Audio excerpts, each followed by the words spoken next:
Hello दोस्तों। आज मैं वीडियो एक स्पेशल कारण की वजह से बना रहा हूं। ये वीडियो बनाने का आज जो मेरा मेन कारण है वो आज हमारे गांव की एक समस्या है। हमारे गांव की जो समस्या है वो है रोड का ना बनना। सरकार ने हमें 2007 से बेवकूफ बना बनाकर आज 2026 और 2027 का चुनाव आने वाला है और अभी भी हमें बेवकूफ बनाया जा रहा है। हमारे गांव वालों को, भोले भाले लोगों को बेवकूफ बनाया जा रहा है कि रोड आएगी। तो आज मेरा सबसे बड़ा कारण वीडियो बनाने का यही था। मेरा नाम मनोज सिंह है और मेरा गांव बागेश्वर जिले के कपकोट तहसील के फुलाचौरा गांव, यानी कि चीरा बगड़ फुलाचौरा कहते हैं, वो मेरा गांव है। जहां पर 2007 से गवर्नमेंट हमारे गांव वालों को हमें यही बोलते हुए आ रहे कि रोड बन जाएगी, इस बार बन जाएगी, इस बार बन जाएगी, इस बार बन जाएगी। लेकिन आज 2026 खत्म होने को है लेकिन अभी तक रोड का 1 इंच भी खुदाई का काम शुरू नहीं हुआ है।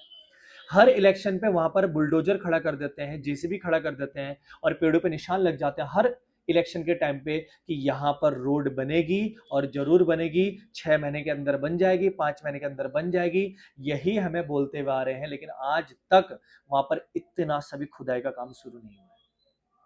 बेचारे जो गांव के बुजुर्ग लोग हैं, सरकार बोलती है अनाज फ्री मिल रहा है, ठीक है, लोग खुश हैं, बुजुर्ग लोग खुश हैं।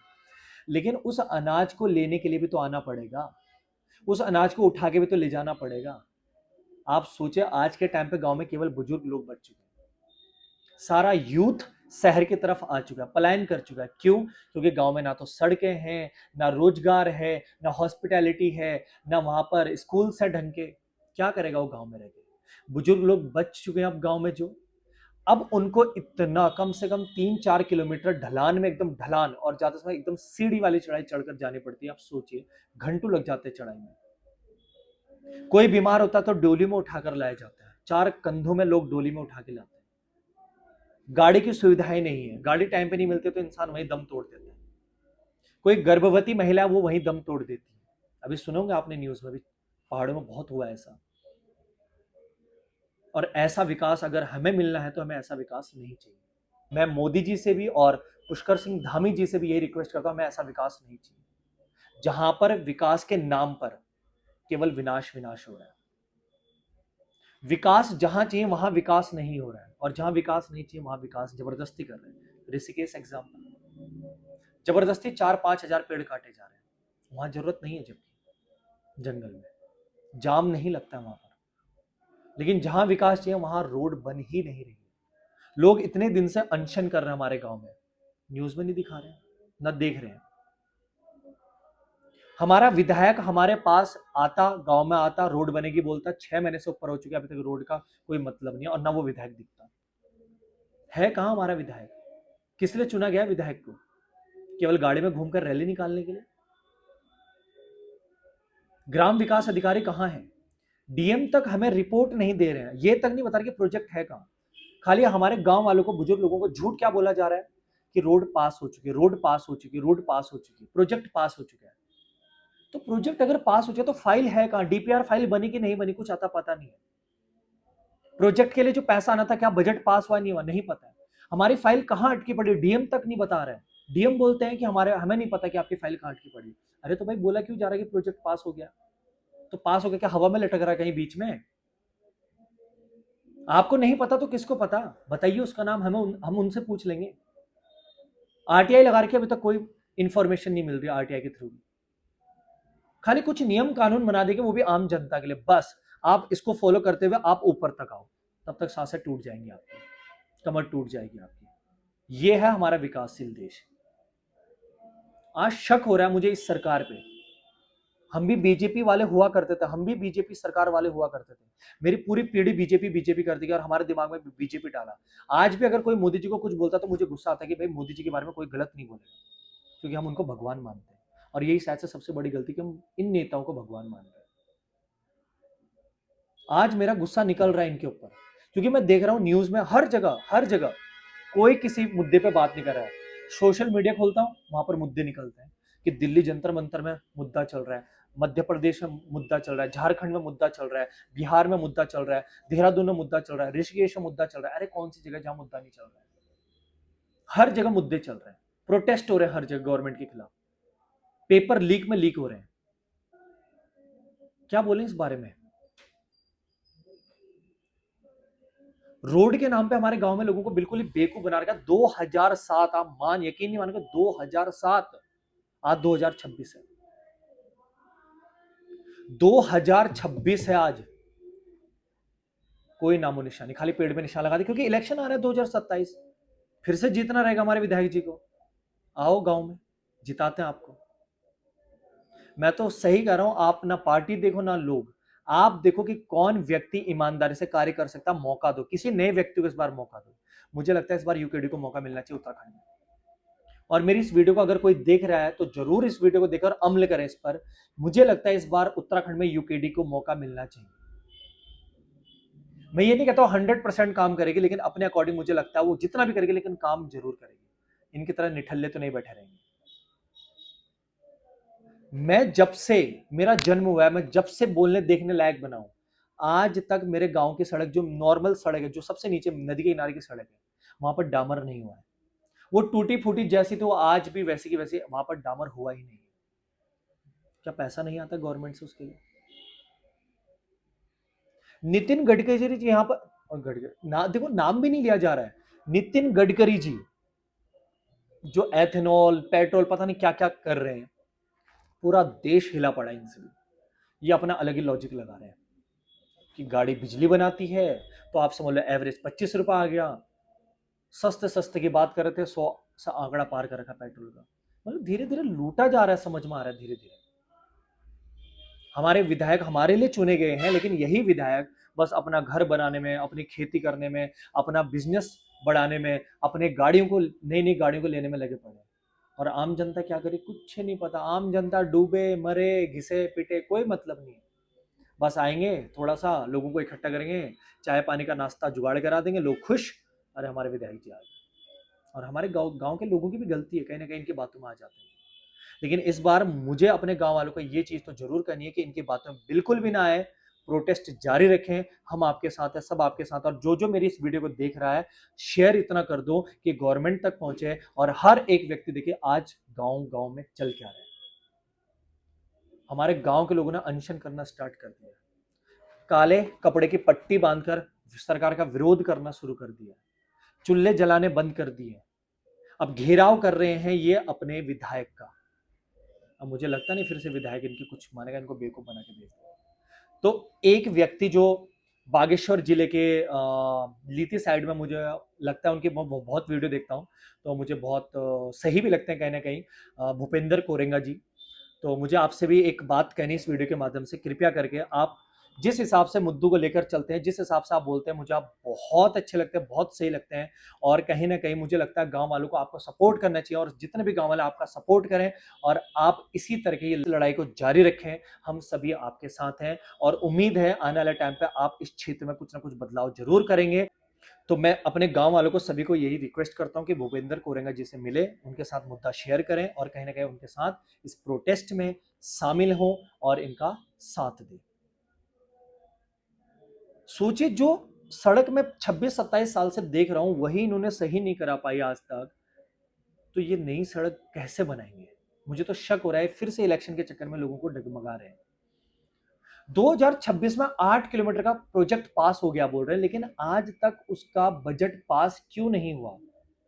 2017 में पास हो चुका है, बोल रहे हैं, ऐसा हम नहीं कह रहे हैं, ये इनका नेताओं का कहना है कि पास हो चुका है, सरकारी कर्मचारियों का कहना है पास हो चुका है। लेकिन बजट है कहां, पैसा कहां है उसका, काम शुरू क्यों नहीं हो रहा है?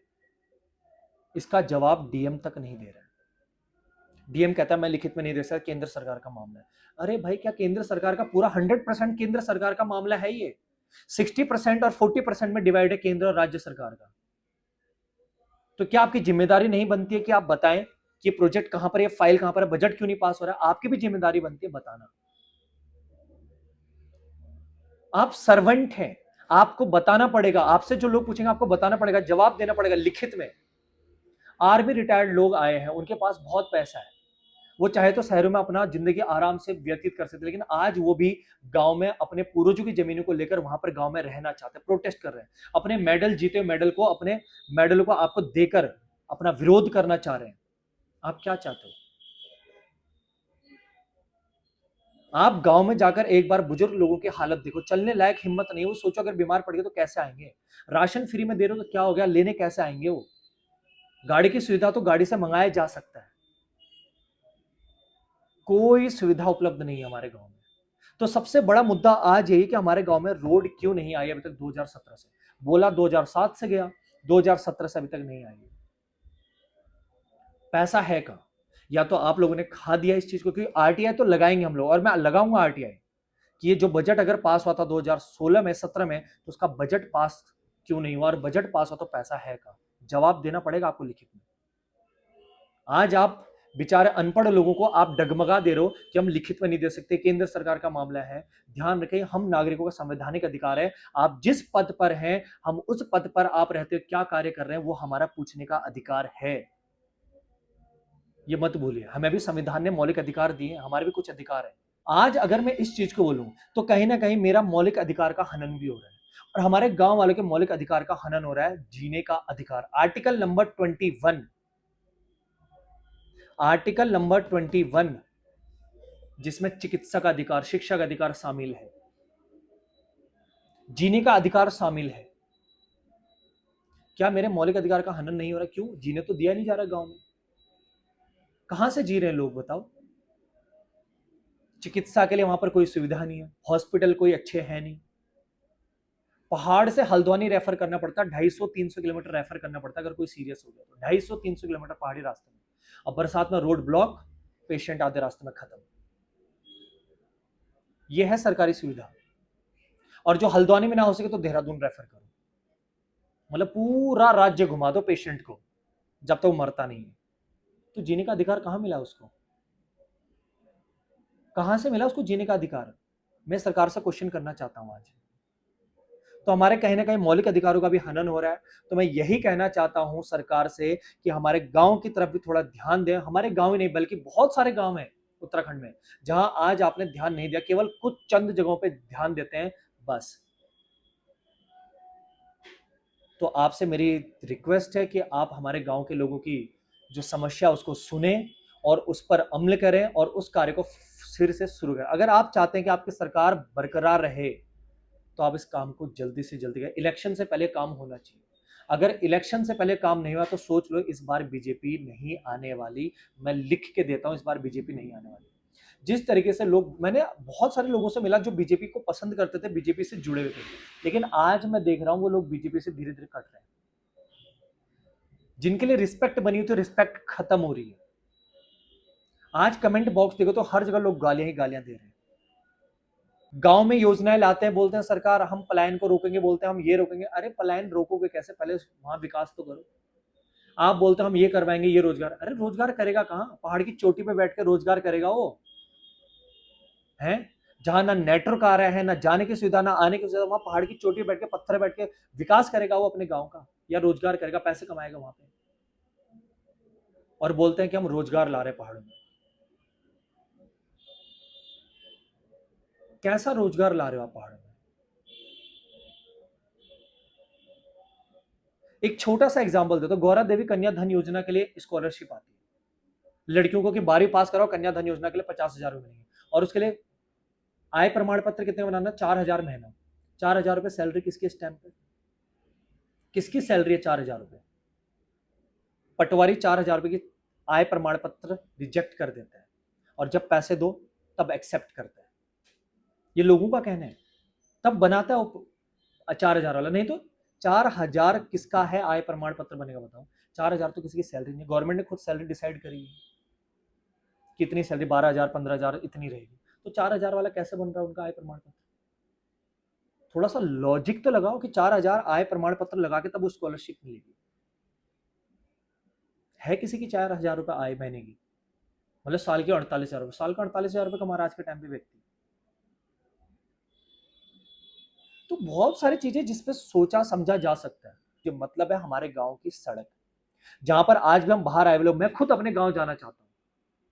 हमारे मम्मी पापा जितने भी, हमारे ताऊ ताई जितने भी रिश्तेदार, सब गांव जाना चाहते हैं, लेकिन डरते किससे? चढ़ाई से। उस चढ़ाई पे कौन चढ़ पाएगा? कहीं आधे रास्ते में दम ना तोड़ दे चढ़ते चढ़ते। फिर ढलान में कौन आएगा? कहीं कहीं गिर ना जाए इधर-उधर, रास्ते ही नहीं है। तो मैं आप लोगों से यही कहना चाहता हूँ, इस वीडियो को ज़रूर ज़्यादा से ज़्यादा शेयर करें ताकि ये वीडियो सरकार तक पहुँच पाए और इस चीज़ पे जल्द से जल्द कोई कदम उठाया जाए। और हमारे गाँव के जो विधायक हैं, इनको भी मैं रिक्वेस्ट करना चाहता हूँ कि आप केवल और केवल लोगों को ये ना बोलें कि बन जाएगी 6 महीने, आप उस चीज़ पे काम करवाएँ। दिखना चाहिए लोगों को, खाली पेड़ों पे निशान लगाने से नहीं होता है, जेसीबी खड़ी करने से नहीं होता है काम। काम शुरू होना चाहिए, इलेक्शन सर पे है।